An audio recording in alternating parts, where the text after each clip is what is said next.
You are Tobias Redmont, 8 years alone on this patch of Wyoming dirt, speaking only to the wind, to the dark-eyed mare chewing hay by the barn, to the fire that crackles at night. 8 years since you buried your wife and little girl under the cottonwoods out back, after you opened your door to men you thought were friends. 8 years since you swore no one else would cross your threshold. No one, ever. Tonight, the storm rolls in hard, rain slamming the shutters, wind howling through the cracks in the walls. You sit by the fire, patching an old bridle, hands steady, mind empty, letting the storm speak for you. There are nights when the wind sounds like it's saying your name, nights when the logs pop in the fire, and you remember the laughter that used to fill this room. You tell yourself it's just the wind. You tell yourself you don't miss the voices. Outside, the thunder shakes the earth, and for a moment, you almost feel alive again. Think this story ends here? Think again. Subscribe and comment. I'm ready to find out what waits on the other side of that door. Then it comes. A knock. Not the creak of wood, not the groan of the wind. A knock. 3 raps, hard, fast, desperate. You freeze, needle halfway through the leather, breath caught in your chest. No one knocks out here, not anymore. The knock comes again. Your eyes go to the rifle above the door. Your hand twitches. You wait, hoping it's just the storm playing tricks. But it's not. It's the sound of life on your porch. Someone is out there, in the rain, asking you to open the door you swore you'd keep shut forever. You stand. Your boots hit the floor like thunder, and you know this night will change everything. You stand there, boots planted, eyes on the door. The wind moans, pulling at the eaves, rattling the shutters like bones in a box. You tell yourself to sit back down. Tell yourself it was nothing. But it comes again. A knock. Harder this time. No hesitation. Then another. Fast, urgent, rattling the old oak door on its hinges. The rain slaps the walls, drowns out the world, but you hear it. A voice, low, cracked, carrying through the storm. Please. A woman's voice. We need shelter. Your hand hovers near the rifle on the wall. You swore you would never open that door again. Not for anyone. You take a breath. Let it out slow. Go away, you shout.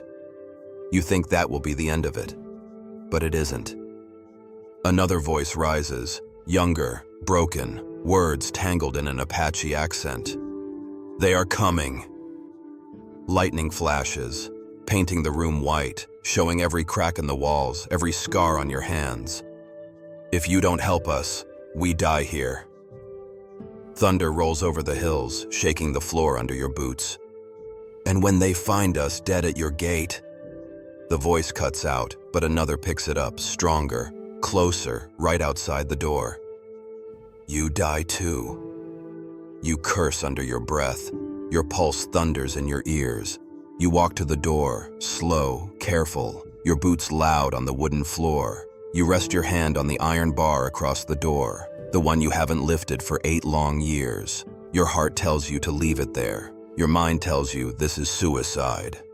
You glance at the rifle again, but you don't reach for it. The wind shrieks around the cabin, but beneath it you hear them. 10 voices, women's voices, soft, afraid, but trying not to sound afraid. You lean forward, putting your ear against the cold wood. You hear crying, a baby, weak, sharp, gasping against the rain. You close your eyes. You see your wife, Sarah, holding your baby girl by the fire, her lullaby rising over the crackle of wood, the scent of milk and lavender.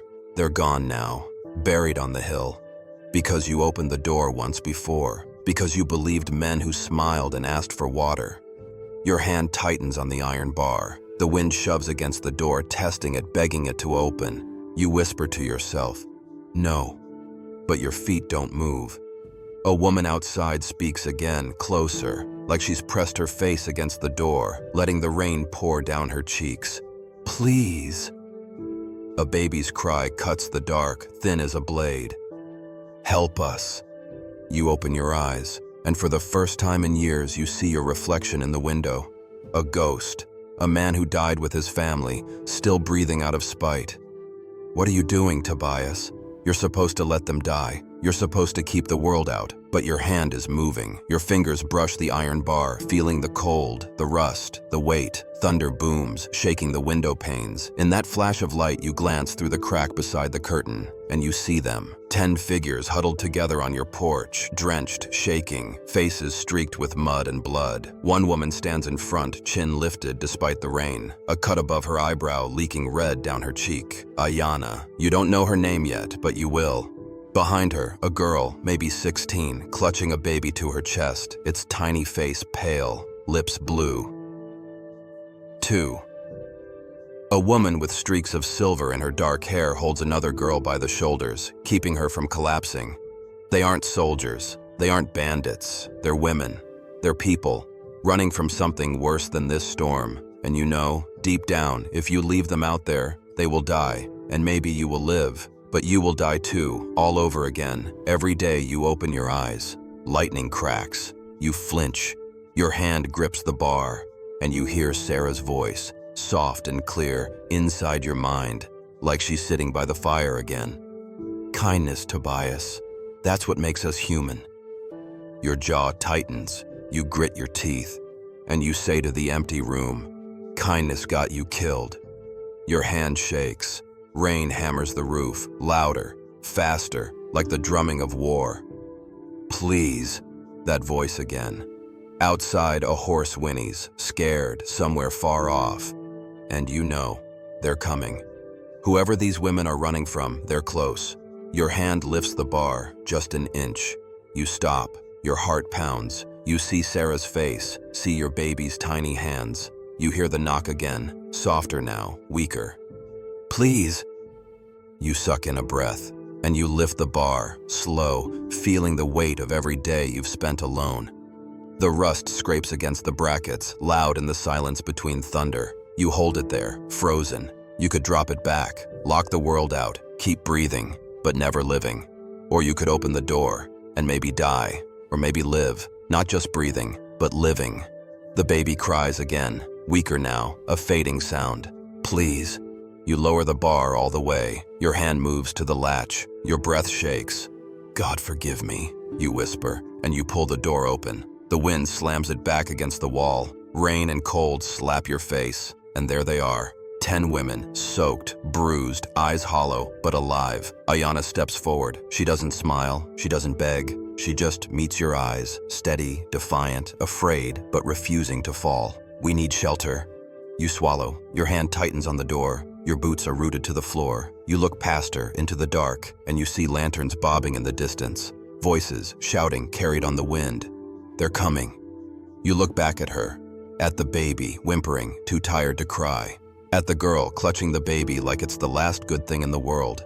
At Ayana, standing tall, even in her fear. And you step back. Come in, you say. Your voice is rough, breaking. The wind howls louder as if the storm itself is screaming at you. But it's done. You open the door, and nothing will ever be the same again. You close the door behind them. 10 women, 10 shadows dripping water on your floor. A baby crying softly in the crook of a young girl's arms. They huddle near the hearth, steam rising off soaked shawls, fear in their eyes. You don't speak. You can't. You just stand there, back against the door, the latch cold under your palm. Rain pounds the roof like rifle fire. Each crack of thunder rattles your teeth. Each flash of lightning throws shadows across the walls, shapes that look like men with guns. Outside, the wind shifts, and you smell it. Blood. Iron on the air, sharp and cold. The storm carries it in from the plains. You step forward, boots heavy on the wood. Your rifle leans against the wall within reach. You stare at it. Your reflection stares back from the brass plate on the stock. Your face looks old, hard. You see the scar under your eye. You see the emptiness in your eyes. 8 years alone. 8 years hiding behind these walls, letting the world burn outside, telling yourself it wasn't your fight, and maybe it wasn't. Until tonight. A gust of wind screams through the cracks. The baby's cry rises, a thin wail that claws at your chest. You close your eyes, and you hear Sarah's voice, clear, soft. Kindness is what makes us human, Toby. Your jaw tightens. Kindness killed you. You whisper. Your hands curl into fists. You remember the day you buried her, the ground hard, the wind cold. You remember the men who came with smiles and empty words, asking for shelter, for food, for a place to rest. You remember how they paid you back, how you found Sarah's shawl in the dirt, your daughter's doll in the dust. Your heart pounds, a drumbeat of rage and grief. Outside, thunder rumbles low and mean. Then, in the distance, you hear it. Hoofbeats, faint, rhythmic, coming closer. You walk to the window, pulling back the curtain an inch. Dark shapes move across the ridge, lanterns swinging, voices calling, men on horseback, soldiers, hunters, coming for the women in your home, coming for you. Your breath fogs the glass. They're coming, you whisper. Ayana hears you. She turns from the fire, her eyes dark and steady. She doesn't beg, she doesn't plead, she just watches you, waiting. You feel the weight of it, the choice. If you open that door again, if you let them stay, you paint a target on your back. If you tell them to leave, they will die. The storm won't kill them. Men will. Men who don't care about the screams, who won't hesitate like you are now. You turn away from the window. The baby coughs, a wet, rattling sound that makes the girl holding him flinch. You swallow hard. You walk to the rifle, pick it up, feel the familiar weight in your hands. Your thumb brushes the stock. You check the chamber, loaded. You imagine stepping outside, raising it to your shoulder, firing into the dark until they're gone, or you are. You imagine dying. You imagine living, alone again. The room is silent except for the rain, the crackle of the fire, the baby's whimper. You look at Ayana, at the girl, at the others, their eyes hollow, their bodies trembling. They are waiting for your decision. Your boots scuff on the floor as you turn toward the door. You rest the rifle against the wall again. Your hand shakes as it hovers over the iron bar across the door, the same bar you lifted for them, the same bar you swore you'd never lift again. You can hear them out there now, the riders, closer, the jingle of tack, the hiss of horses in the rain. A man's voice barking orders.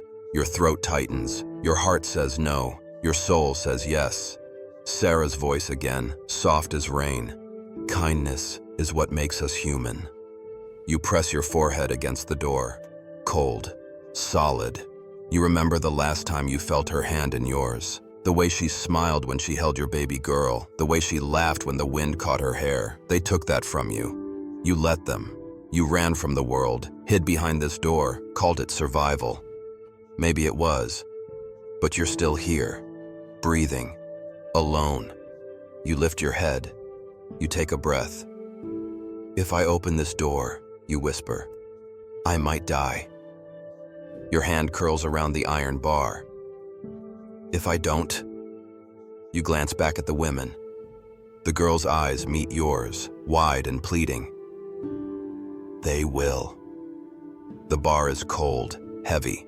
You lift it, inch by inch, like lifting a mountain, like tearing chains from your chest. Rust flakes fall to the floor, tiny echoes in the silence. Your hand trembles. You could stop. You could drop the bar back into place. Let the riders take them. Close your eyes. Wait for morning. But you don't. You lift it higher. You hear hoofbeats. Closer now, splashing in the mud. A shout. A lantern swaying in the dark. You lift the bar free. It slides loose from its brackets with a groan that sounds like the world waking up. You set it aside. Your hand finds the latch. You close your eyes. A breath in, a breath out. You pull the latch. The wind slams against the door, rattling it, begging to be let in. You press your hand to the wood, feel it shudder under your palm. You swallow. Your voice is low, steady, breaking. God forgive me. And you open the door. You pull the door open. Wind punches you in the face, cold and sharp, carrying rain that smacks your skin like tiny stones. The scent of wet earth fills your lungs, mixed with something else. Blood. You smell blood. The lantern by the door swings wildly, its light flashing across the porch in broken pieces. That's when you see them. 10 figures, huddled together against the storm. Apache women. Their dresses are torn, plastered to thin bodies by rain. Mud cakes their hems. Their hair sticks to their faces. They don't look like warriors.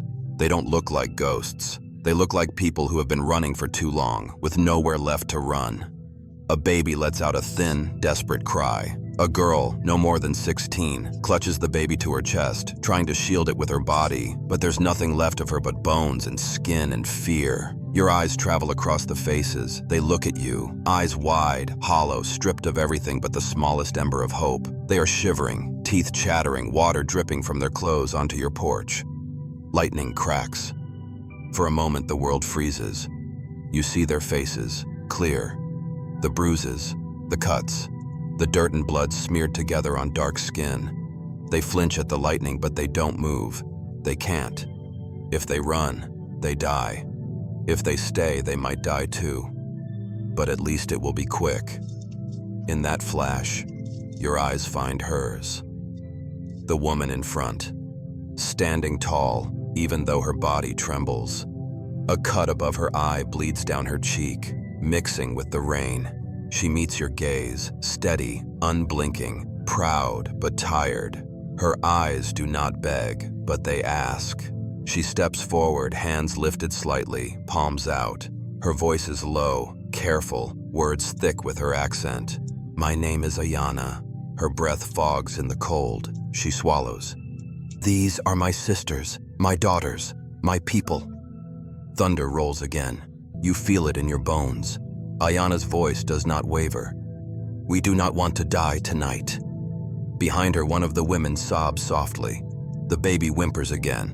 Ayana does not turn. She keeps her eyes on you. The wind shifts, blowing rain into the cabin, wetting the floor under your boots. You stand there, holding the door, your arm trembling from the weight of it all. You can't look at her. You can't look at any of them. Your eyes drop to the floor, to the mud washing across the threshold, to the blood dripping from Ayana's arm, mixing with the rainwater. Your mind screams, close the door, lock it, tell them to go. You don't owe them anything. You feel your lips part, ready to speak. To say go, to say not my fight. But the words don't come. Instead, your voice breaks, low, rough, a sound you barely recognize as your own. Come in. Ayana exhales, a single sharp breath. She nods once. She steps forward, over the threshold, into your home, into your life, into the silence you've built around yourself for 8 long years. The others follow. They move like shadows, quick but careful.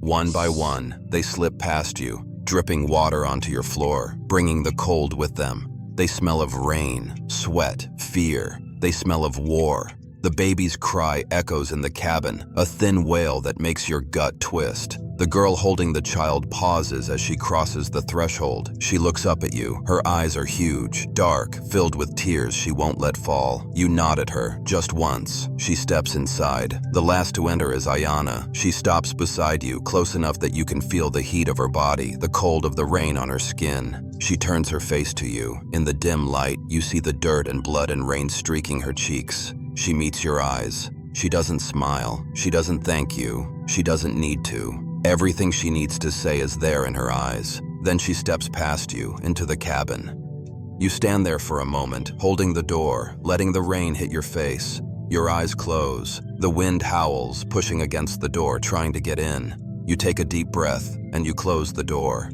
You slide the iron bar back into place, not to keep the world out this time, but to keep them in, safe. You turn. They are standing in your cabin, dripping, shivering, looking around with wide eyes. The fire crackles in the hearth. Steam rises from their clothes. The baby cries again, louder now, waking fully. The girl tries to hush it, bouncing slightly on her feet, but she looks so tired, like she could collapse at any moment. Ayana moves to the fire, crouching down, holding her hands out to the warmth. She winces as the heat touches her wet skin, but she doesn't pull back. She looks up at you. The room is silent, except for the storm outside and the fire inside. You meet her eyes. She speaks softly, but her voice is clear. They will come. You nod. You know. You walk to the corner, pick up a blanket and toss it to her. She catches it, wraps it around her shoulders. She doesn't thank you. You don't expect her to. You step back, leaning against the wall, arms crossed over your chest. Your eyes scan the room. 10 women, 1 baby, 1 old rancher. The storm outside grows louder. Hoofbeats echo in the distance, faint but growing closer. The scent of rain and blood and smoke fills the cabin. You close your eyes, and for the first time in 8 years, you let yourself feel it. Fear, hope, regret. Resolve. You open the door. There's no turning back now. The door shuts behind them with a dull thud. Rain rattles on the roof. You stand there, hand on the bar, feeling the iron chill against your skin. Your cabin smells of wet earth, smoke, fear. Ayana moves closer to the fire, steam rising off her blanket. Her people spread out, sitting on the floor, near the hearth, near the walls, anywhere they can find warmth. The girl with the baby sits in the corner, rocking gently, whispering in Apache. The baby whimpers. You walk to the table, your boots heavy, leaving muddy prints on the old wood floor. You pour coffee from the pot on the stove, your hand shaking so bad you spill some on the counter. You don't wipe it up. You sit down, the chair creaking under you, cup cradled in both hands. Steam curls up, warming your face, but it can't reach the cold in your bones. Your eyes stay on the fire. You can feel Ayana's gaze on you, steady, measuring. She waits until the wind drops, until the thunder rolls away. Then she speaks. Her voice is low, but every word lands heavy. They are an hour behind. You swallow. The coffee burns your tongue, but you barely taste it. They will burn this place if they find us. You lift your eyes to her. She doesn't flinch, doesn't look away, just stands there, dark eyes shining in the firelight, her face calm, tired, but calm. You clear your throat. Why? You hear your own voice, rough, broken. Why are they chasing you? Ayana's jaw tightens. She lowers herself to the floor across from you, crossing her legs, pulling the blanket tighter around her shoulders. Her people watch her, waiting. The fire pops, sending sparks up the chimney. Ayana takes a slow breath, then she speaks. We were at a fort near the Rio Grande. The soldiers came to our village 3 days ago. You don't blink. You don't look away. You've heard stories before. But you let her speak. They said they were looking for a horse thief. She pauses. Her fingers clench around the edge of the blanket. They took the men outside, said they would question them. Her eyes glaze for a moment, seeing something only she can see. They shot them. Your breath catches. The coffee cup feels heavier in your hands. Ayana's voice stays steady. They tied the women, searched our tents, tore apart our homes. She looks at the girl with the baby. She was carrying her sister's child. Her voice breaks for the first time. She swallows. They hurt the women. Your jaw tightens. You set the cup down. Your hands curl into fists on the table. Ayana closes her eyes for a second. When she opens them, there's steel there. They weren't looking for a horse. You lean forward, elbows on your knees. What were they looking for? Ayana glances at the fire. At war. The word hangs in the cabin, sharp as a knife. She shifts, pulling something from inside her blanket. A small leather pouch, stained dark. She sets it on the floor between you.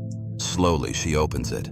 Inside are folded papers, edges burned, blood smeared across one corner. Your brow furrows. What is that? Ayana looks at you. The truth.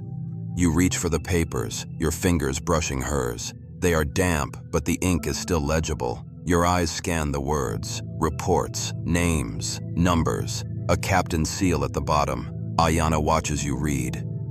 He killed a traitor, she says, voice low.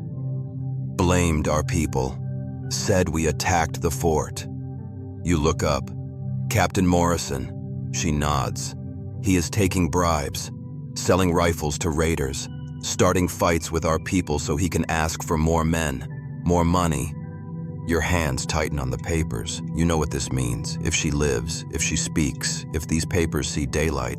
Morrison hangs, others with him. The fighting stops, or maybe it doesn't. Maybe it gets worse. Ayana takes the papers back, tucks them inside her blanket again. We ran, she says. We took what we could. They want these papers. They want us dead. Her eyes bore into yours. If we live, we can show the truth. The room is silent. The fire cracks, spitting embers. Outside, the rain slows to a drizzle. The wind shifts, and in that moment of quiet, you hear it. Hoofbeats, faint, distant, but coming closer. Your stomach drops. Ayana hears it too. Her eyes flick to the door, then back to you. "They will come," she says again. You stand, your knees stiff, the old injury in your hip aching. You walk to the window, pull the curtain back with 2 fingers. The moon is breaking through the clouds now, silver light spilling across the wet grass. You see them, lanterns bobbing on the road. Men on horseback, moving slow, searching. A patrol or a hunt. Your hand finds the windowsill. Your knuckles go white. You close your eyes. You hear Sarah's voice again. "Kindness is what makes us human." But you also hear the gunshots, the screams, the silence that followed. You take a deep breath, let it out. You turn back to Ayana. She is still sitting by the fire, her people gathered close, watching you, waiting. Your voice is low, steady, but it shakes. "If I help you, I might die." Ayana tilts her head. "If you don't," she says softly, "we will." Your eyes meet hers, and you see it. Not fear, not pleading, just truth. You nod once. Your boots creak on the floor as you walk to the rifle hanging on the wall. You take it down, checking the chamber. Loaded. You grab the box of ammunition from the shelf, set it on the table. Your hand lingers on the rifle. The weight feels right. You look back at Ayana, at the girl with the baby, at the others. You see them clearly now, not as ghosts, not as victims, not even as strangers, but as people worth saving. The hoofbeats outside grow louder, splashing through the mud. A dog barks somewhere in the distance. You take another breath, and for the first time in 8 years, you feel alive. Ayana's eyes lock onto yours. Dark, steady, no fear there, just the weight of what she's asking. "If you help us," she says, her voice low, "you will be against them." You swallow. Against the soldiers. The law, the country you once fought to protect. Your hand tightens around your coffee cup, knuckles white. The fire snaps. Rain hisses on the roof. Your mind drifts, unbidden, back to that day. The day Sarah and your daughter died. When you opened the door to a man who claimed he was cold, hungry, needing a place to sleep. You let him in. At dawn, you buried your family. You've carried that mistake for 8 years, and now another choice stands before you. If you open your door again, you may die. If you keep it closed, they die. You set the coffee cup down, pushing it across the table. Your hand shakes just once, then goes still. "How many?" you ask. Ayana doesn't hesitate. 8, maybe 10. Led by Captain Morrison. You know that name. A butcher with stripes on his shoulder. A man who wears his uniform like it's permission to do whatever he pleases. Ayana watches you. The storm outside is easing, the wind softer, the rain slowing to a drizzle. The quiet before the kill. Your boots thump against the wood floor as you stand. You cross to the fireplace, reaching up for your Winchester. You check the chamber. Loaded, always loaded. You close your eyes, taking a slow breath. The smell of oil, metal, and ash fills your lungs. You open your eyes, meeting Ayana's gaze. "Then we fight." She nods once, the barest movement, but you see relief there, gratitude too. She reaches into the folds of her torn dress and pulls out a knife. It gleams in the firelight, clean, sharp, ready. Around her, the other women move, quiet, deliberate. They pull blades from hidden pockets, small axes wrapped in cloth, bows strung with sinew. A young woman, maybe 17, pulls a string of arrows from beneath her skirt, her face hard as iron. The girl with the baby passes the child to an older woman, then retrieves a small bow, testing the string. You realize they are not victims. They are warriors. They were never helpless. They were waiting for the moment. Ayana steps closer, her knife resting against her thigh. "We will not beg," she says softly. "Not again." You nod. Your hand grips the Winchester tighter. You walk to the back door, push it open, step into the mud behind the house. The rain is cold, soaking your shirt in seconds, but you don't care. You walk to the old cellar doors by the well, pull them open, descend the creaking steps into the darkness. You strike a match. The flame flickers, casting dancing shadows on the dirt walls. In the far corner, under an old tarp, sits a small wooden crate. You kneel. Your hand hovers over the lid, remembering the last time you touched it. 8 years ago, the day after the funeral, you pull the tarp aside, open the crate. Boxes of ammunition, bundles of dynamite sticks, carefully wrapped in oiled rags, coils of fuse, dry and ready. You pull out the ammo first, boxes rattling in your hands as you climb the steps back into the storm. Inside the cabin, the women look at you, silent. You drop the ammunition onto the table. Cartridges spill across the wood, rolling, clinking. Ayana's eyes flick to yours. She nods. You walk to the window, peering out into the darkness. Torches in the distance, moving closer. You can hear them now, faint but clear, voices carried on the wind, orders barked, boots sloshing in the mud. The hunters are coming. You turn back to Ayana. 8 years, you say, your voice low. I've been hiding. You rack the lever on your Winchester, the sound loud in the small cabin. Tonight, I stop. Ayana's lips curl into the ghost of a smile. She raises her knife in silent salute. Around her, the women ready themselves, bows strung, blades gripped tight, eyes hard. They are ready to die, but they are not ready to surrender. You step to the door, placing your hand on the latch. Whatever happens, you say, we do it together. Ayana nods. We will not run. Your heart beats in your chest, hard, steady, alive. For the first time in 8 years, you feel it. You are alive. Outside, the torches draw closer. The rain slows to a mist. The air is heavy, waiting for you to decide. You glance back at the women, at Ayana, at the girl holding her baby, whispering a prayer in Apache, at the girl stringing arrows, her eyes locked on the window. You take one last breath, and you open the door. Outside, Morrison's voice cuts through the rain. Send out the savages, old man. Last chance. You don't answer. Ayana meets your eyes, then nods. She raises her hand, gives the signal. Then the world explodes. Gunfire cracks like dry twigs in a forest fire. Smoke fills the air, mixing with the cold scent of rain and mud. Your Winchester kicks against your shoulder again and again, each shot a promise kept. You see Morrison's men fall, shocked, realizing too late they've walked into the teeth of a trap. These Apache women, they aren't prey, and you aren't hiding anymore. A scream rips the night, a horse rears, bolts into the dark. Morrison himself stumbles in the mud, rifle in hand, eyes wide as Ayana steps out of the shadows. She moves like a spirit, silent, knife flashing in the pale light. He tries to raise his gun, too slow. She drives the blade in, twisting, her voice calm. This is for my sister. Morrison's rifle drops. He falls, eyes empty, gone. The rain eases, leaving the scent of blood on wet earth. Dawn breaks, pale gold over the mountains, lighting the pools of red in the mud. The soldiers are gone, scattered. You stand there, breathing hard, smoke curling from your barrel. Ayana walks to you, places her hand on your shoulder. You didn't just save us, she says softly. You saved yourself. You look out across your land, the breeze cold against your skin. You feel it. Alive. For the first time in 8 years, you smile. You chose compassion over fear, and this time, you survived. Sometimes, a man thinks he has chosen safety, but what he's really chosen is a slow kind of death. Tobias Redmont spent 8 years hiding behind locked doors and silent mornings, thinking he was protecting himself from the world that took everything from him. He thought if he stayed quiet, if he kept the world out, he would never hurt again.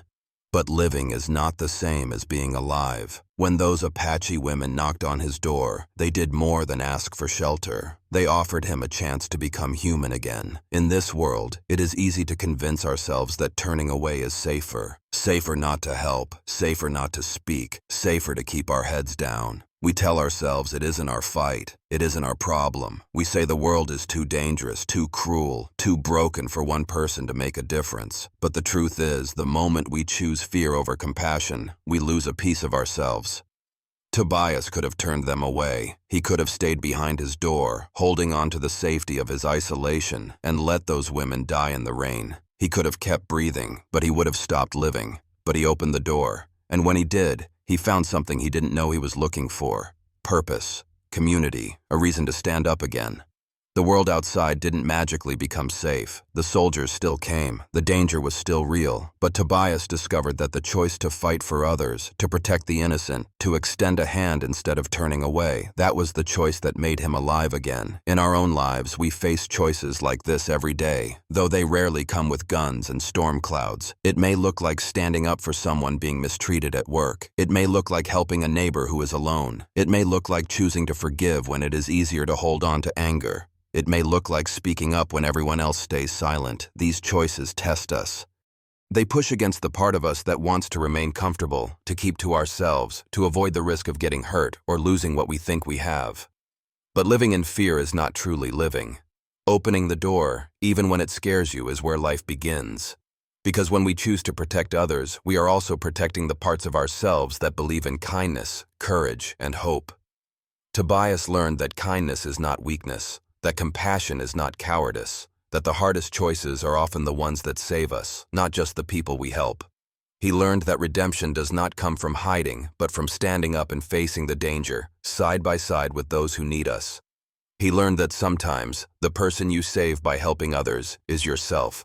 And when the dawn came, and the blood was washed from the earth by the morning rain, Tobias stood there, feeling the wind on his face, feeling the weight of the years he had spent in silence fall away. And he smiled. Not because the world was suddenly safe, but because he had chosen to be alive in it. Because he had chosen to live with courage. And that is the lesson we can carry with us. We may not face raiders at our doors, but we face a world that desperately needs people willing to open the door, to choose compassion over fear, to act even when it is hard. It doesn't matter how broken you think you are, how many mistakes you have made, or how long you have been hiding. You can choose to step forward, you can choose to be human, and you can choose to live. If this story touched you, if you felt something stir inside you as Tobias chose courage over fear, then let that feeling guide you. Ask yourself, who can you stand up for today? Who can you forgive? Where can you open the door you have kept closed for too long? Leave your thoughts in the comments. Share how you will choose courage in your life. And if you want more stories like this, stories that remind you of what it means to live with courage, stories that bring the Wild West's hardest lessons into your everyday life, make sure to subscribe and turn on the notification bell so you never miss a story. Your support helps us continue sharing these powerful lessons, keeping the spirit of courage alive in a world that needs it. Remember, sometimes the hardest choice is the one that saves you, and sometimes opening the door is how you find your way home. Thank you for spending this time with us. We'll see you in the next story.